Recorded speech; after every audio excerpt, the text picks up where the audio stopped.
Hello po mga ka-OFW sa Bahrain Vlog dyan. Oras po dito sa Bahrain is 3 o'clock po ng hapon. At ako'y mag-attend ng isang event na napagdaluhan ng Philippine Embassy at LMRA staff. Lahat ng mga recruitment agencies dito sa Bahrain. Ang venue po namin ay dito po sa Manama, sa Golden Tulip Hotel. First time po itong gaganapin kaya excited po akong mag-attend. Siyempre para makinig at para makita din ang lahat ng mga aktibong agency dito sa Bahrain. At andito na nga ako sa Hura Banda. Malapit lang naman yung venue. Pumunta ka ng Avenues. Bago po ninyo marating yon, sa right side lang ang Golden Tulip Hotel. Actually, 4 o'clock pa mag-start ang registration. Pero 3 o'clock pa lang. Punta na ako kasi mas maganda na yung maagap.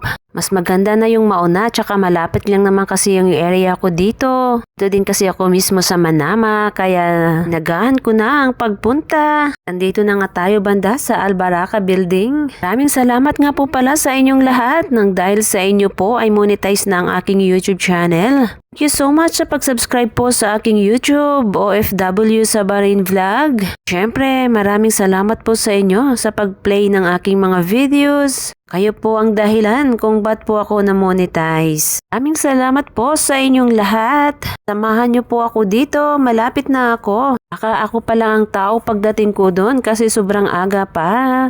Naman siguro kasi alas 3 na. Kakatapos ko lang mag-break time, 3 o'clock at dumiretso nga ako dito. Malaking bagay din yung pag-attend ng mga ganito kasi dagdag kaalaman po sa atin yan. Para alam po natin ang mga rules, dagan po ang ating kaalaman. Ang ganda ng panahon dito, mainit siya pero winter time po dito sobrang lamig. Kaya kahit may sikat ng araw, hindi siya masyadong mainit.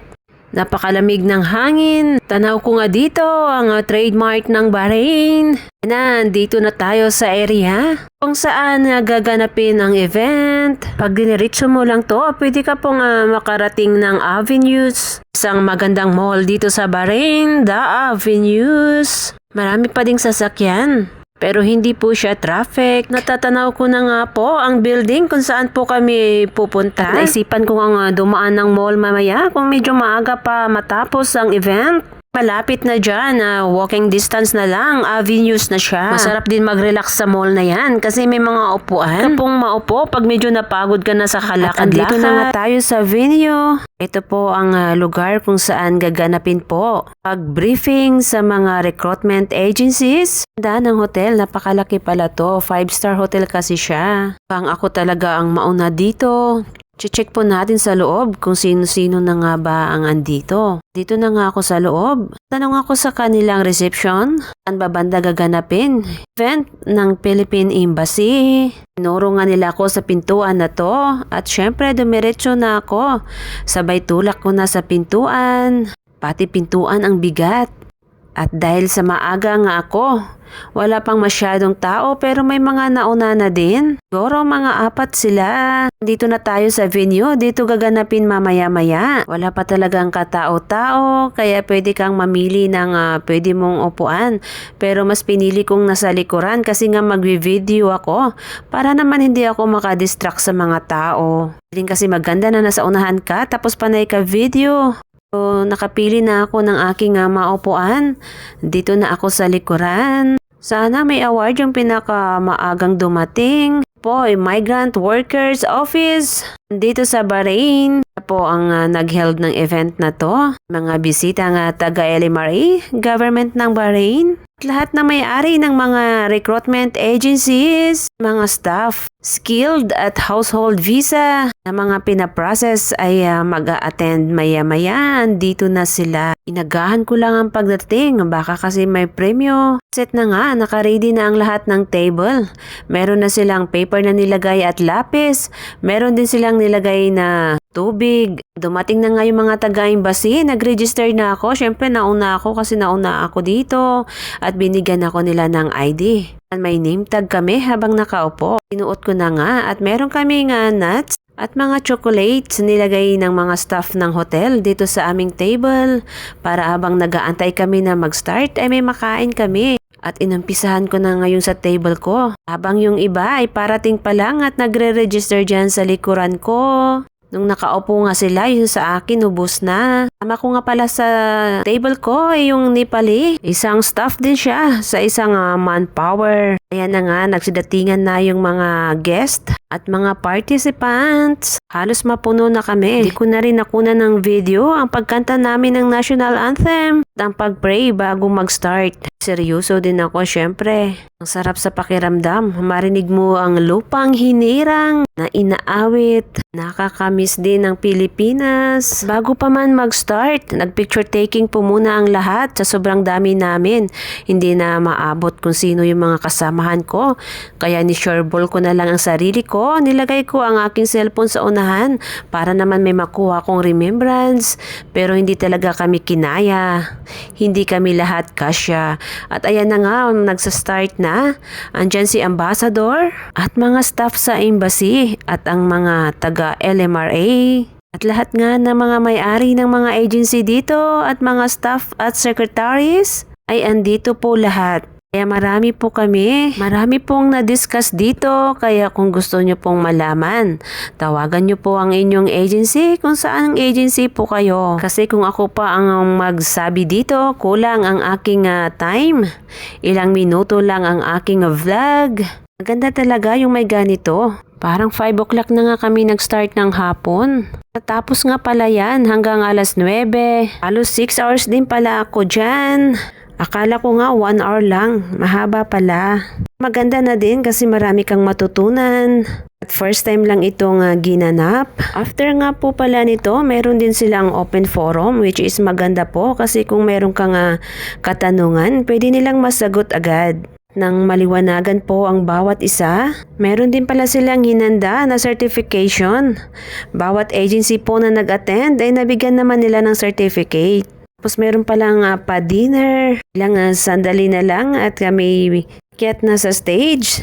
Tanggapin ang aming mga certificate. Nakapag-picture nga pa pala ako dyan kay Ambassador Ann. Thank you, Ma'am Ambassador. Pasensya na, Ma'am, at naabala pa kita. At sa sobrang busy niya. Maraming salamat po sa iyo, Ambassador. At ako nga'y pumunta na sa harapan kasi tinawag na ang aking pangalan. Ayan at ako'y aakyat sa kanilang stage para tanggapin ang aking award. Siyempre naman, ang aga ko kaya dito. Nakikinig naman ako. Maraming salamat sa iyo, Ma'am Celia. Nagabot ng certificate. Thank you so much sa iyo, Ma'am Celia. At syempre sa Philippine Embassy na pinangunahan ni Ambassador Ann. Thank you so much po sa inyong lahat. Katapos ko nga makuha ang aking certificate, syempre nakipag-shake hand na ako kay Ma'am Celia niyan. Posing para sa picture. At syempre, maba na din ako. Mabuti na lang at marunong humawak ng kamera tong kasama ko sa table. Kaya thank you so much sa iyo, Miss Judge, no? Nga nito ay dinner time na. Ang tinatawag pa yung ibang agency. Ay napunta na dito para kumain na. Kumuha na rin ako ng kutsara at plato. Gutom na talaga. Kaninang hapon pa ako dito. Yan nga, nakapila kami dito. Ang daming food. Nagsiksikan po kami dito sa kanan banda. Tapos meron din pong sa kaliwa. Sa kaliwa po walang nakapila. Yun pala, pareho lang yung food sa kanan at sa kaliwa. Sarap po ng food nila. Ayan po, may mga salad, may hummus. Siyempre, kumuha na rin ako ng hummus.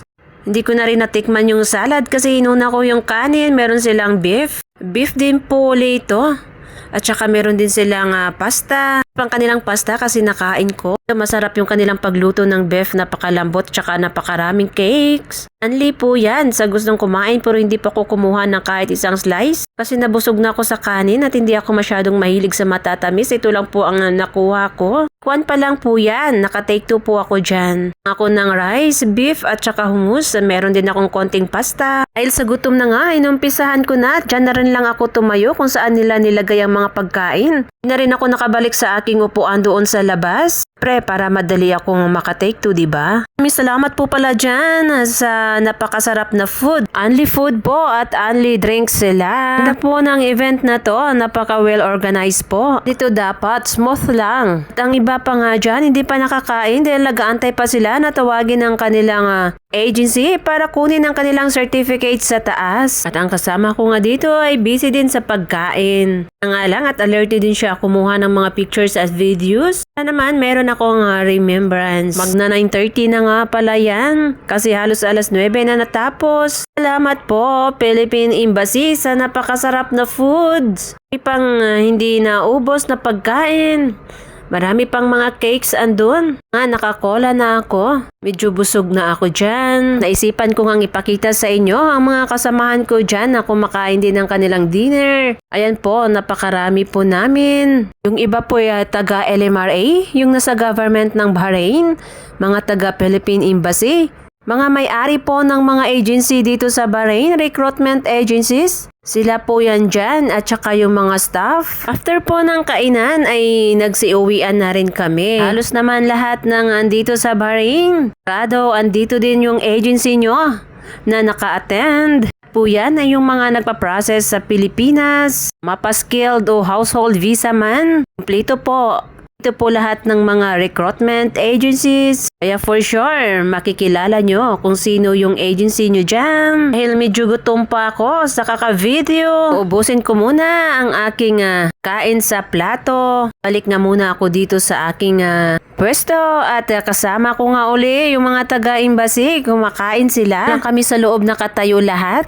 Ako hindi rin ako bumalik sa table ko. Sabi nga pala yung sobrang lamig dyan, nanginginig ang aking tuhod habang nakain. Naman kasi pwedeng dalhin sa labas ang plato at kumain doon. Kahit naman sa labas, napakalamig din. Ang pa talaga ang aking suot, nakaramdam pa ako ng lamig. Sobrang lamig po dyan. Winter time na nga, may AC pa, kaya napakalamig. Malamig na cola na rin ang aking nainom.